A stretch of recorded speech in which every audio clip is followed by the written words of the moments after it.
Pendant de nombreuses années, la Hongrie n'a fait que se défendre, tenir le terrain et supporter la pression. En 1595, cela change. Après des décennies sous domination ottomane, la Hongrie choisit d'attaquer, et la première cible est Esztergom. À ce moment-là, les Ottomans maintiennent encore une forte garnison et une artillerie solide, mais leurs armées principales combattent ailleurs. Une offensive rapide est alors planifiée. L'infanterie et la cavalerie lourde sont déployées. L'objectif est clair, reprendre Esztergom. La forteresse est puissante mais isolée. La Hongrie saisit l'occasion. Le siège se déroule par la pression et non par la surprise. Les canons grondent, les murs se fissurent. Jour après jour, la forteresse s'affaiblit. Après des semaines de combat, cette place forte tenue pendant des décennies change de main. Les bannières basculent. Esztergom revient aux mains hongroises, et avec elle, la croyance que les Ottomans pouvaient continuer à s'étendre au cœur de l'Europe centrale prend fin. En 1595, la guerre en Hongrie n'était plus une nouveauté pour quiconque y participait. Depuis des décennies, l'Empire ottoman et la monarchie des Habsbourg se disputaient le contrôle des mêmes territoires. Des batailles avaient eu lieu puis disparu. Des forteresses avaient changé de main. Mais la guerre, elle, ne s'était jamais réellement terminée. L'une des raisons tenait à une seule ville, obstinée, Esztergom. Esztergom se dressait sur un terrain élevé, au-dessus du Danube. Le fleuve était une ligne de vie, utilisée pour le commerce, le transport et les mouvements militaires. Celui qui contrôlait Esztergom pouvait surveiller cette ligne de vie, l'influencer et, si nécessaire, la couper. C'est pourquoi Esztergom devint particulièrement importante. Lorsque les Ottomans s'emparèrent de la ville au milieu du XVIe siècle, ils ne prirent pas simplement une cité. Ils obtinrent un point d'appui stratégique. Depuis Esztergom, les Ottomans pouvaient surveiller le fleuve, protéger leur propre route de ravitaillement et maintenir une pression constante sur le cœur de la Hongrie. Sans envoyer de grandes armées au plus profond du territoire ennemi, la simple existence de la forteresse suffisait à maintenir toute la région dans un état d'instabilité permanente. Pendant de nombreuses années, la Hongrie fut contrainte d'accepter cette réalité. Sa stratégie reposait sur la défense. Les rivières servaient de barrières naturelles, les forteresses frontalières étaient destinées à gagner du temps et la distance était utilisée pour ralentir l'avance ennemie. Tant que les positions ottomanes au nord de la frontière n'étaient pas totalement sécurisées, ce système pouvait encore fonctionner. Mais au début des années 1590, il ne suffisait plus. La frontière n'était plus une ligne clairement définie. Elle était devenue une zone de pression constante, et le Danube, au lieu de protéger la Hongrie, avait commencé à servir l'Empire ottoman. Dans le même temps, à l'intérieur d'Esztergom, les Ottomans ne restaient pas immobiles. Les commandants de la forteresse comprenaient parfaitement la valeur de leur position. Ils savaient que si Esztergom était menacé, tout le système de contrôle le long du Danube serait ébranlé. Les murs furent de nouveau inspectés. Les sections les plus anciennes furent renforcées par de la terre et du bois. Les positions d'artillerie furent ajustées pour couvrir le fleuve et toutes les approches probables. Les réserves de grains furent vérifiées et la poudre à canon mesurée. Les sources d'eau à l'intérieur de la ville furent placées sous protection stricte. La garnison s'entraîna plus fréquemment. Il n'y eut pas de panique, mais une vigilance évidente. Esztergom demeurait forte, mais ses préparatifs révélaient autre chose. Les Ottomans comprenaient que la forteresse n'était plus protégée par une sécurité absolue, car le cours général de la guerre était en train de changer. L'Empire ottoman était contraint de diviser ses forces, plusieurs fronts étant actifs en même temps. Ses armées principales marchaient dans d'autres directions. Esztergom restait redoutable, mais elle n'avait jamais été aussi isolée. Pour la Hongrie et le camp des Habsbourg, cela soulevait une nouvelle question. Il ne s'agissait plus de mieux défendre le nord du Danube. La question était désormais de savoir si une forteresse ottomane placée directement sur ce fleuve devait encore être autorisée à exister. Esztergom devint le point focal. L'attaquer n'était pas une question d'expansion territoriale. Il s'agissait d'éliminer un bastion stratégique qui rendait toute la Hongrie vulnérable. Cette décision marqua un changement fondamental. La Hongrie ne se contenterait plus de réagir ou de défendre. Pour la première fois depuis de nombreuses années, la guerre serait portée vers l'avant, au-delà du Danube.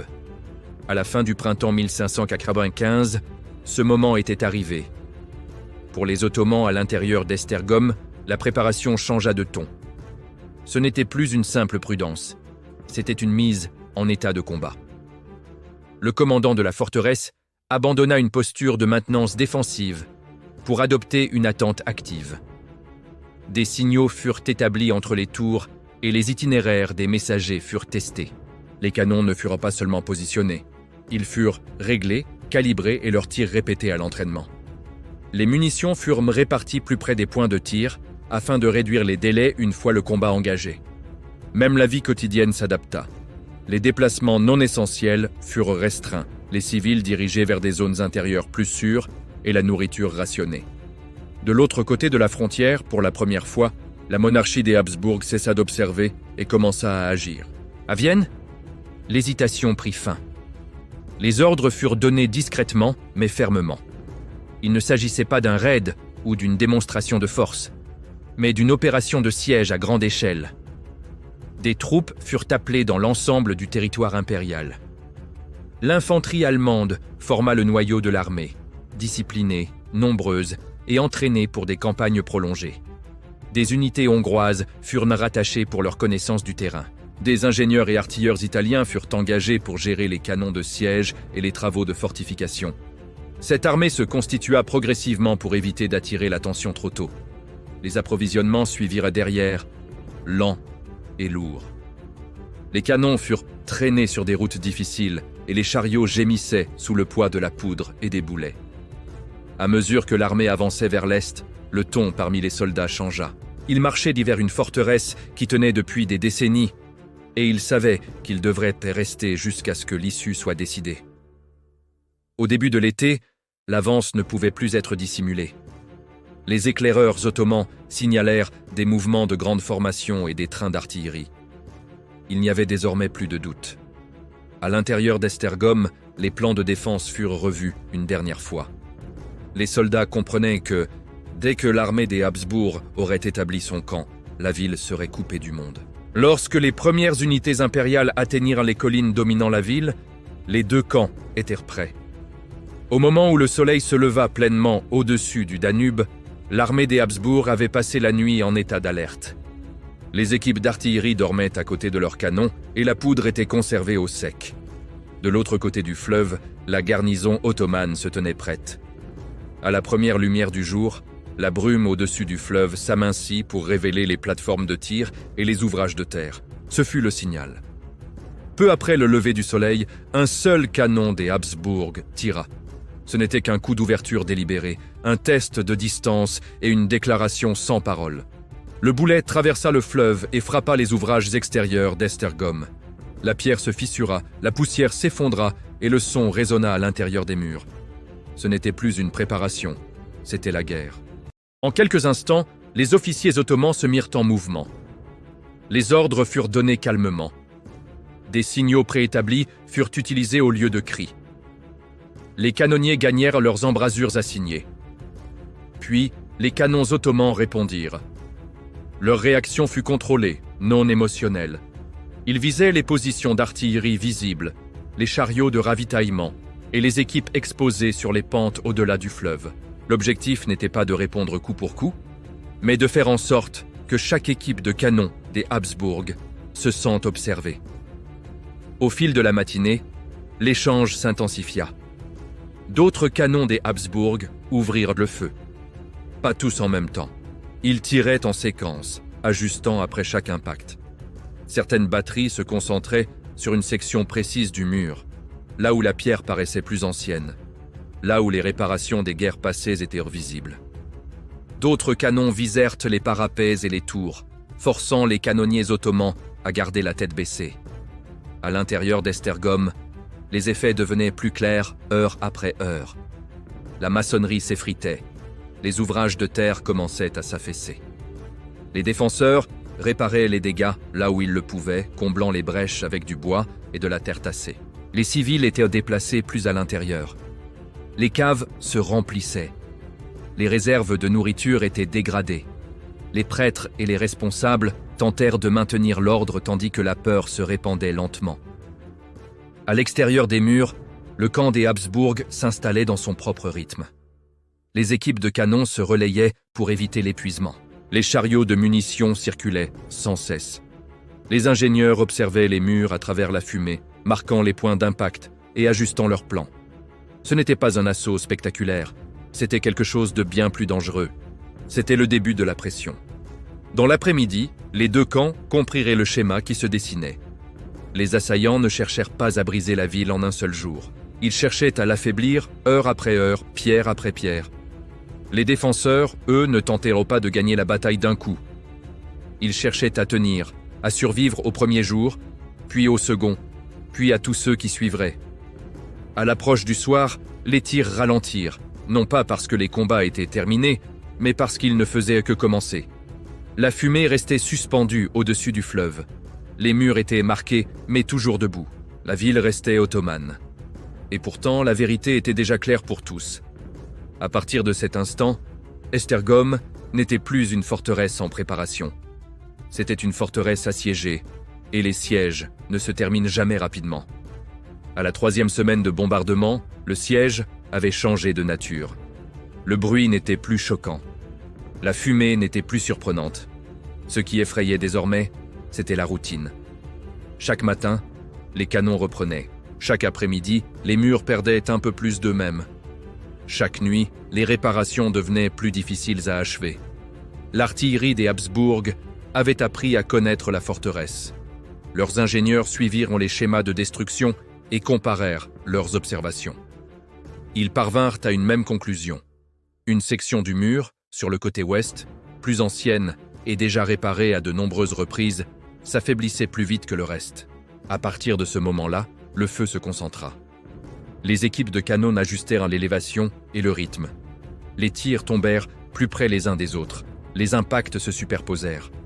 À l'intérieur d'Esztergom, la différence était évidente. Les pierres s'effondraient vers l'intérieur et non plus vers l'extérieur. Les fissures se propageaient. Le long de la maçonnerie, les réparations temporaires ne tenaient plus jusqu'au matin. Les officiers ottomans réagirent rapidement. Davantage d'hommes furent affectés à ce secteur. De la terre et du bois furent entassés derrière le mur pour absorber les impacts. Les canons proches déplacèrent leurs tirs vers l'extérieur, tentant de perturber les batteries ennemies avant que les dégâts ne deviennent irréversibles. Mais la pression ne faiblit pas. Les vivres furent désormais rationnés plus sévèrement. Les munitions n'étaient plus abondantes. L'épuisement s'installa dans la garnison comme un second ennemi. La ville se consumait lentement elle-même pour survivre. Puis, un après-midi, le mur céda. Pas d'un seul coup, pas de manière spectaculaire. Une section s'affaissa. La pierre tomba vers l'intérieur. La poussière envahit l'air. Depuis les positions des Habsbourg, les observateurs se levèrent immédiatement. Les ordres circulèrent rapidement. Sous le feu couvrant de l'artillerie et des mousquets, les soldats des Habsbourg avancèrent vers la section endommagée. Le combat devint rapproché et confus. Les hommes escaladaient la pierre brisée. Les défenseurs tiraient depuis des positions improvisées. À l'intérieur de la forteresse, les officiers évaluèrent la situation rapidement. La brèche n'était pas large, mais elle était vulnérable. Tenir cette position exigerait des sacrifices que la ville ne pourrait peut-être pas supporter. À l'approche du soir, le commandant fit face à une réalité qu'aucune forteresse ne souhaite admettre. Esztergom pouvait encore résister, mais le prix serait catastrophique. Une décision finale fut prise, des négociations furent ouvertes. À la tombée de la nuit, les tirs ralentirent. L'assaut fut suspendu. Lorsque les bannières changèrent le lendemain, ce ne fut pas parce que le courage avait failli, ce fut parce que l'endurance avait atteint sa limite. Lorsque les combats cessèrent, le silence parut étrange. Les soldats des Habsbourg entrèrent dans la ville avec prudence. À l'intérieur des murs, les dégâts étaient évidents. Les civils sortirent lentement des caves et des abris. Pour la garnison ottomane, la fin s'accompagna de sentiments mêlés. Ils furent autorisés à quitter la ville selon les termes de la capitulation. Ils avaient tenu aussi longtemps qu'il était possible de tenir. Du point de vue des Habsbourg, la victoire était mesurée, non triomphale. Esztergom avait été prise par la pression, la patience et l'endurance. Les réparations commencèrent presque immédiatement, car la ville était trop importante pour être laissée vulnérable. la nouvelle de la chute d'Esztergom se répandit rapidement le long du Danube. Pour la monarchie des Habsbourg, c'était la preuve que la guerre pouvait évoluer en leur faveur. Pour l'Empire ottoman, c'était un avertissement. La prise d'Esztergom en 1195 ne mit pas fin à la guerre, mais elle modifia la façon dont les deux camps la comprenaient. Elle démontra que les places fortes ottomanes n'étaient pas permanentes. Pour la Hongrie, Esztergom marqua une rupture dans un schéma ancien. Le siège laissa une leçon plus large. Les guerres de l'époque moderne ne se décidèrent pas par un seul moment d'héroïsme, mais par le temps, la logistique et la pression. C'est pour cela qu'Esztergom est resté dans les mémoires comme le moment où la croyance changea.